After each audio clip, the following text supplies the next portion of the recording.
Менин чоң таатам Жумабаев Калмак 1925 жылы Тянь-Шань районуна караштуу Куланак айылында туулган. 1942 жылы Улуу Ата мекендик согушка 17 жаш курагында аттанган. Согушта санчас бөлүгүнүн сержант командири болуп кызмат өтөгөн. 1945 жылы катуу салгылашта эки бутунан жаракат алып, госпиталда дарыланган. Айыгып чыккандан кийин туулуп өскөн айылына кайтып келет. Завод, Ваго жана бир нече медалдардын ээси.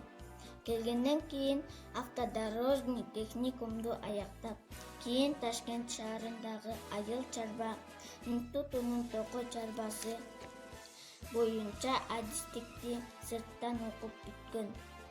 Завод Живсерьёдо склад башчы. Тянь-Шань облусунда КРУда башкы ревизор болуп эмгектенген.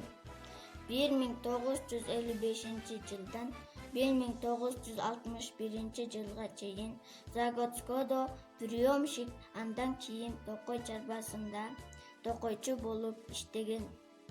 Өмүрүнүн акырына чейин ДЭУ номер 8де жол мастери болуп эмгектенген. Окенова Сатын Беби менен баш кошуп 4 кыз, 6 уулду татыктуу тарбиялап жогорку билимге ээ болушкан. 1978 жылы 13 декабрда 53 жашында дүйнөдөн кайткан.